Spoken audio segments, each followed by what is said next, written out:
जी अस्सलाम वालेकुम स्टूडेंट्स। आज जो हम लेक्चर स्टार्ट करने लगे हैं लेक्चर नंबर 1 केमिस्ट्री पार्ट 1। तो ये लेक्चर जो है ना हम स्टार्ट कर रहे हैं चैप्टर नंबर 4 का। चैप्टर नंबर 4 जो है ये है लिक्विड्स एंड सॉलिड्स। लिक्विड्स और सॉलिड्स के बारे में है। तो पहले पोर्शन में हम इसमें लिक्विड्स के बारे में स्टडी करेंगे, देन हाफ चैप्टर जो है इसका वो है सॉलिड्स का।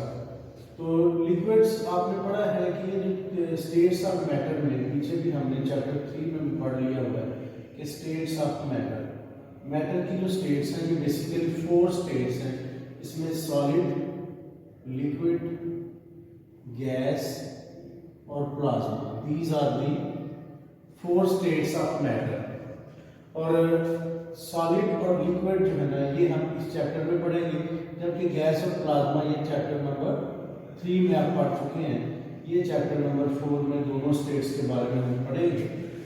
नो इसके बारे में जनरल आपको पता है कि जो सॉलिड है, सॉलिड के जो पार्टिकल्स होते हैं ये क्लोजली पैक्ड होते हैं, ठीक है। लिक्विड के पार्टिकल थोड़े से फासले पर होते हैं, गैस के पार्टिकल बहुत ज़्यादा डिस्टेंस पर होते हैं, और प्लाज्मा जो है ये आयंस वगैरह का, न्यूट्रल एटम्स का, इलेक्ट्रॉन्स का, न्यूट्रल एटम्स का मिक्सचर है, ठीक है।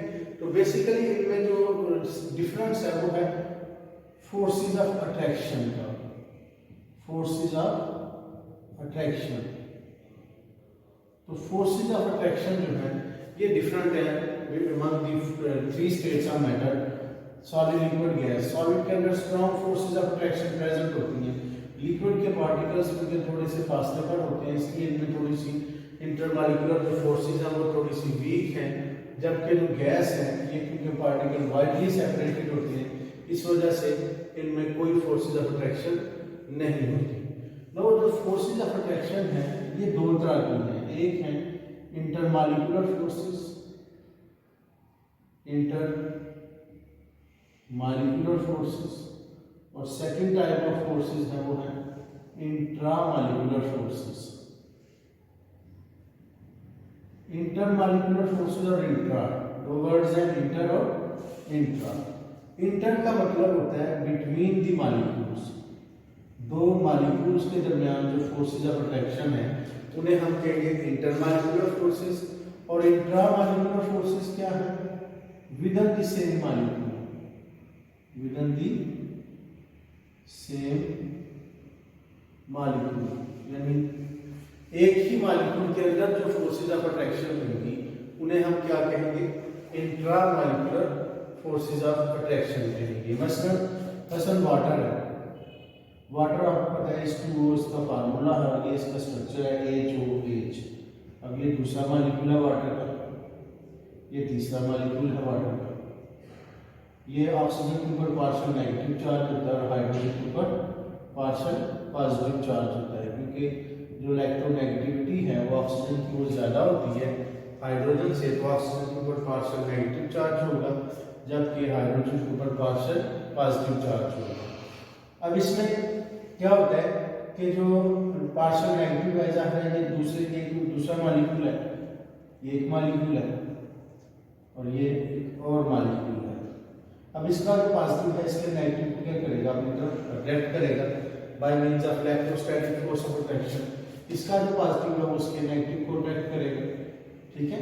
तो इस तरह से ये जो 2 मॉलिक्यूल्स हुए, 2 डिफरेंट मॉलिक्यूल है, डॉटेड लाइन से मैंने फोर्स ऑफ अट्रैक्शन शो की है, इसको कहेंगे intermolecular force of attraction, inter.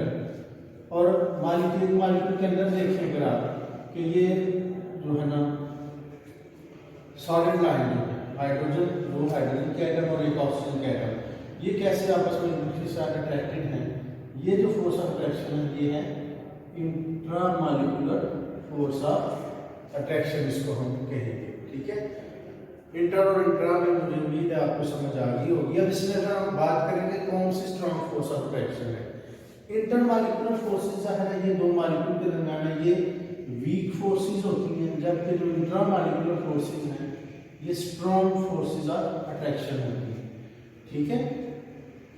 और जैसे आपकी फैमिली है, देखिए आपके 2 तरह के ताल्लुकात हैं, एक आप क्लास में हैं डिफरेंट स्टूडेंट्स के साथ, तो आपस में आप दोस्त आपके दूसरे फ्रेंड्स जो है ना हैं, जब जबकि फैमिली के अंदर, आपके घर के अंदर बहन भाई हैं, ये वो सारे पेरेंट्स हैं, उनके दरमियान जो बॉन्ड है वो एक्चुअली वो इंट्रा फोर्सेस है, वो स्ट्रॉन्ग है, वो ज़्यादा मजबूत बॉन्ड है। जबकि आपके बाहर के दोस्तों के साथ ताल्लुकात है वो इतने स्ट्रॉन्ग नहीं है, वो वीक है।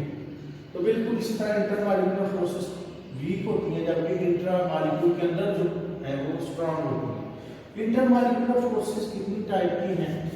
ये 4 टाइप की हम इस चैप्टर में पढ़ेंगे। एक है डाइपोल फोर्सेस, दूसरी है डाइपोल इंड्यूस्ड डाइपोल फोर्सेस, तीसरी है instantaneous dipole induced dipole forces, और चौथी है ion dipole forces. Ion dipole forces, ये 4 तरह की हैं इंटरमॉलिक्यूलर फोर्सेस ऑफ अट्रैक्शन। जबकि इंट्रामॉलिक्यूलर फोर्सेस एक्चुअली क्या होती है? ये एक्चुअली केमिकल बॉन्ड्स होते हैं, ये बॉन्ड है, ट्रू बॉन्ड्स हैं। ये इंटरमॉलिक्यूलर फोर्सेस ट्रू बॉन्ड्स नहीं है, ये simple temporary force of attraction है। जो बॉन्ड्स हैं वो कितनी तरह के होते हैं आप ऑलरेडी जानते हैं। ये आयनिक बॉन्ड, कोवलेंट बॉन्ड और कोऑर्डिनेट कोवलेंट बॉन्ड। तो आपको पता है कि जो बॉन्ड्स हैं ये ज़्यादा स्ट्रांग होती है as compared to simple forces of attraction से ज़्यादा स्ट्रांग क्या चीज़ है? बॉन्ड है। तो केमिकल बॉन्ड्स के बारे में हम आगे चैप्टर नंबर 5 में पढ़ेंगे। इस चैप्टर में लिक्विड्स की हम ये पढ़ेंगे 4 जो है ना, जो है ये फोर्सेस ऑफ अट्रैक्शन ये कौन कौन सी हैं? Dipole forces, ion dipole forces, dipole induced dipole forces, instantaneous dipole induced dipole forces, और ये 4 तरह के फोर्सेस हम इस चैप्टर में भी हम डिस्कस करेंगे। तो पहली जो फोर्स ऑफ अट्रैक्शन है, ठीक है, इतना अभी देखें, इसको नोट कर लें और स्क्रीन शॉट लेना है तो स्क्रीन शॉट भी ले सकते हैं। तो ये आपको पता होना चाहिए। ये इंट्रोडक्टरी टॉपिक था हमारा। नाउ नेक्स्ट हम बात करते हैं इंटरमॉलिक्यूलर फोर्सेस में पहली जो फोर्स ऑफ अट्रैक्शन है वो है dipole force of attraction.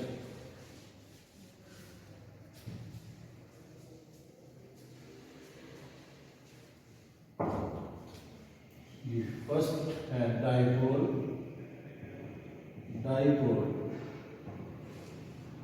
Forces. अब ये जो फोर्सेस ऑफ अट्रैक्शन है ये होती हैं बिटवीन दी पोलर मॉलिक्यूल्स। देखिए जो मॉलिक्यूल्स हैं कोवलेंट मॉलिक्यूल्स, ये 2 तरह के होते हैं, एक पोलर और दूसरे non polar.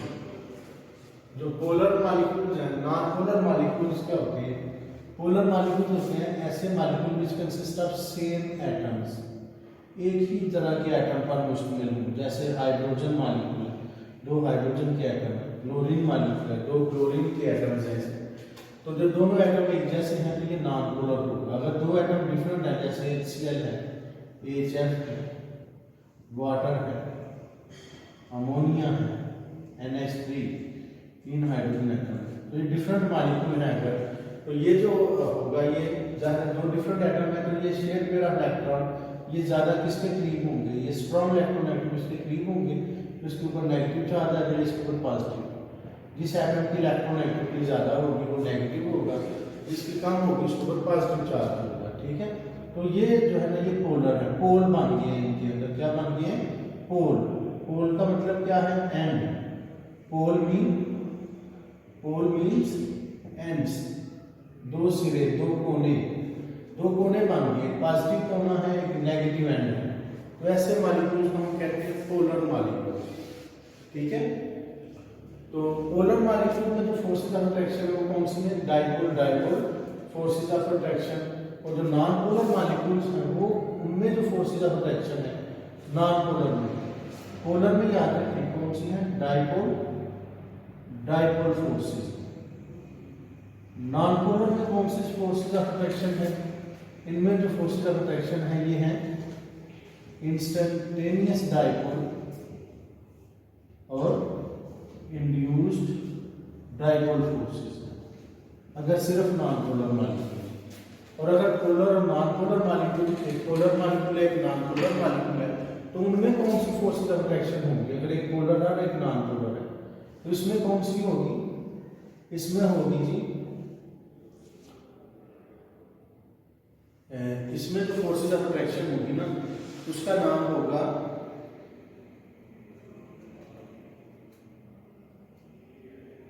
Dipole induced dipole forces. Polar और नॉन पोलर में कौन सी है? Dipole induced dipole forces. फिर सुन ले, पोलर मॉलिक्यूल में, सिर्फ पोलर मॉलिक्यूल में डाइपोल डाइपोल फोर्सेस हैं, नॉन पोलर मॉलिक्यूल हैं इन सब में तो ये instantaneous dipole induced dipole forces हैं। और अगर हमारे पास मॉलिक्यूल्स कौन से पोलर है और एक नॉन पोलर है तो उनमें जो फोर्सेस होंगी वो कौन सी होंगी? डाइपोल इंड्यूस्ड डाइपोल फोर्सेस होंगी। तो फर्स्ट ऑफ ऑल हम देखते हैं डाइपोल डाइपोल फोर्सेस। तो ये आपको मैंने पहला पॉइंट बताया है कि these forces are present in polar molecules. सिर्फ जो पोलर मॉलिक्यूल्स हैं उनमें ये फोर्सेस ऑफ अट्रैक्शन प्रेजेंट होती हैं।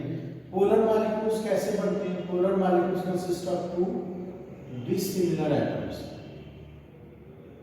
दो डिसिमिलर एटम पर मुश्तमिल होते हैं, जैसे HCl है, H और Cl, ये दूसरा मॉलिक्यूल है HCl का, ये तीसरा मॉलिक्यूल है HCl का।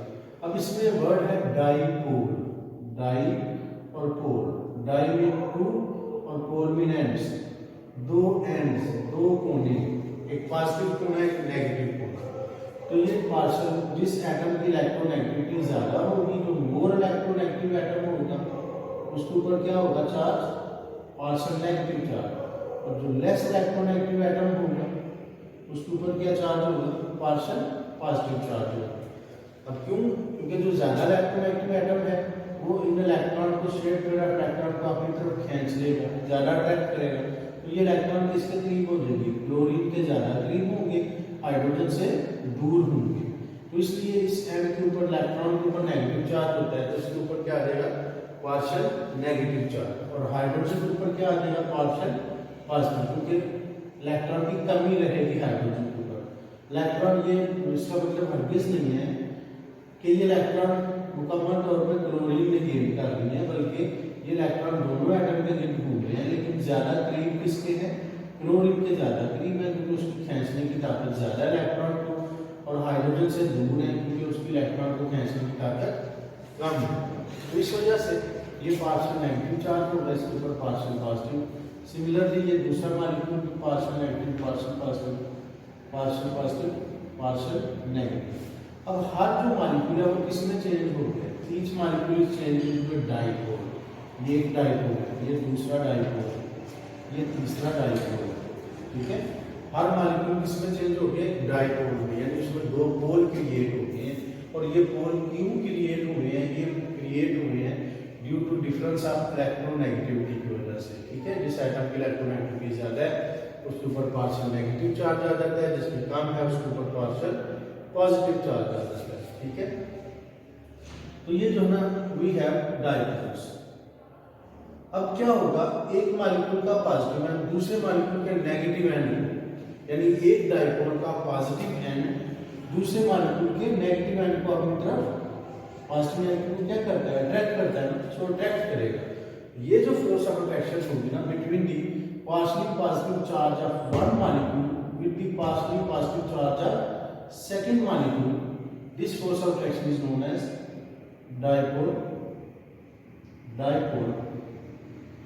फोर्स ऑफ अट्रैक्शन इसको बोलते हैं। एक मॉलिक्यूल का नेगेटिव दूसरे मॉलिक्यूल के पॉजिटिव को अपनी तरफ खींचता है by means of electrostatic force of attraction.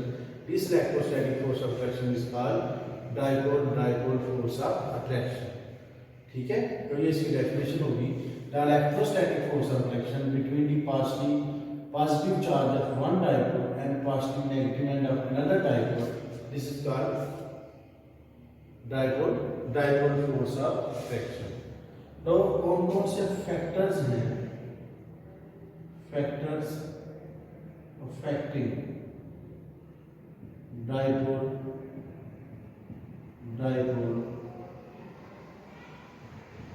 Forces, कौन से फैक्टर्स हैं जो अफेक्ट करते हैं डाइपोल फोर्सेस को? तो देखिए कि there are two factors which affect the strength of dipole forces. पहला फैक्टर है electronegativity difference between the bonded atoms. जो बॉन्डेड एटम्स हैं उनके दरमियान इलेक्ट्रोनेगेटिविटी का फर्क। और दूसरा जो फैक्टर है वो है डिस्टेंस बिटवीन द मॉलिक्यूल्स के दरमियान डिस्टेंस जो है। देखिए इलेक्ट्रोनेगेटिविटी या इंटरमॉलिक्यूलर डिस्टेंस इसको बोल सकते हैं। पहला फैक्टर हम देखते हैं electronegativity difference between the molecules. अब इसको समझने के लिए लेट्स सपोज मैं ये बता रहा हूँ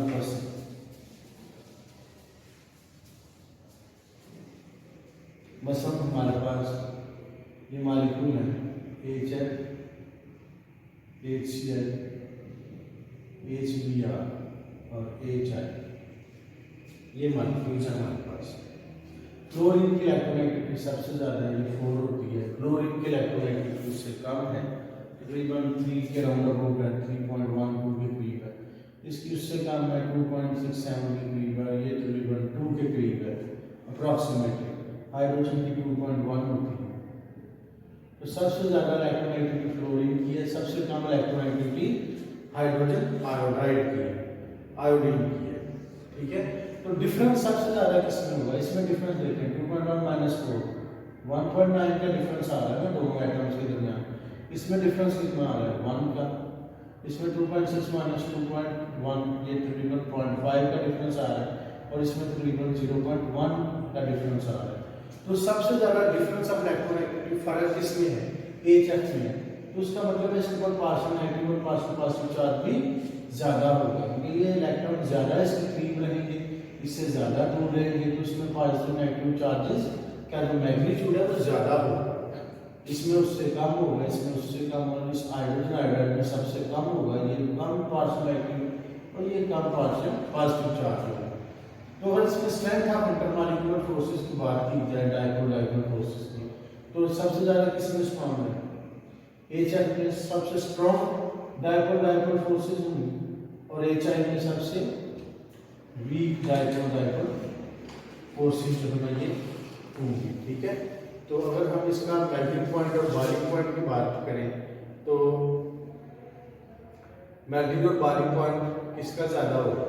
HF का मेल्टिंग और बॉइलिंग पॉइंट सबसे ज़्यादा होगा। ठीक है, HF का। और HI का मेल्टिंग बॉइलिंग पॉइंट क्या होगा? सबसे कम होगा। ठीक है, क्यों कम होगा? क्योंकि HF में जो है ना strength of dipole forces strong है, जबकि HI में strength of dipole forces weak है। तो that is why melting and boiling points वगैरह जो है ना HF के वो स्ट्रॉन्ग है, HI का सबसे कम है। दूसरी अगर हम इसकी लेसर स्ट्रेंथ की बात करें, लेसर स्ट्रेंथ, तो मुझे बताएं इसमें कौन सा स्ट्रॉन्ग लेसर है? स्ट्रॉन्ग लेसर वो है जो आसानी से हाइड्रोजन आयन लूज कर देगा। तो HF में क्योंकि डाइपोल फोर्स स्ट्रॉन्ग है, इसलिए वीक लेसर होगा, जबकि HI जो है ना ये स्ट्रॉन्ग लेसर होगा, क्योंकि इसमें डाइपोल फोर्सेस क्या है? वीक है। वीक फोर्सेस है, इसलिए ये हाइड्रोजन आयन बड़ी आसानी से अपना अलग कर देगा, जबकि ये HI जो HF है ये हाइड्रोजन आयन इजीली लूज नहीं करेगा, क्योंकि इसमें डाइपोल फोर्सेस बहुत स्ट्रॉन्ग है। दैट इज व्हाई ये वीक लेसर है, जबकि इसमें स्ट्रॉन्ग फोर्सेस होने की वजह से ये इसमें जो है वीक फोर्सेस होने की वजह से ये स्ट्रॉन्ग लेसर है, जबकि इसमें स्ट्रॉन्ग फोर्सेस होने की वजह से ये वीक लेसर है।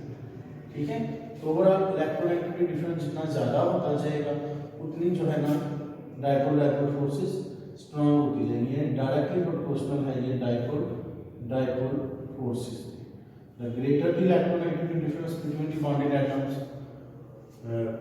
Stronger would be the dipole dipole forces, जितना इलेक्ट्रोनेगेटिविटी का फर्क बढ़ता जाएगा, जैसे ऊपर देखने हैं आप, उतना जो है ना एटम्स जो है ना डायपोल फोर्सेस की जो स्ट्रेंथ है वो भी इंक्रीज होती जाएगी। जितना इलेक्ट्रोनेगेटिविटी का डिफरेंस कम होगा, डायपोल फोर्सेस वीक होंगी।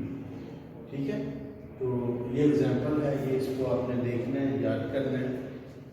तो नेक्स्ट जो फैक्टर है ना वो अभी हम डिस्कस करते हैं। Next factor distance between the molecules.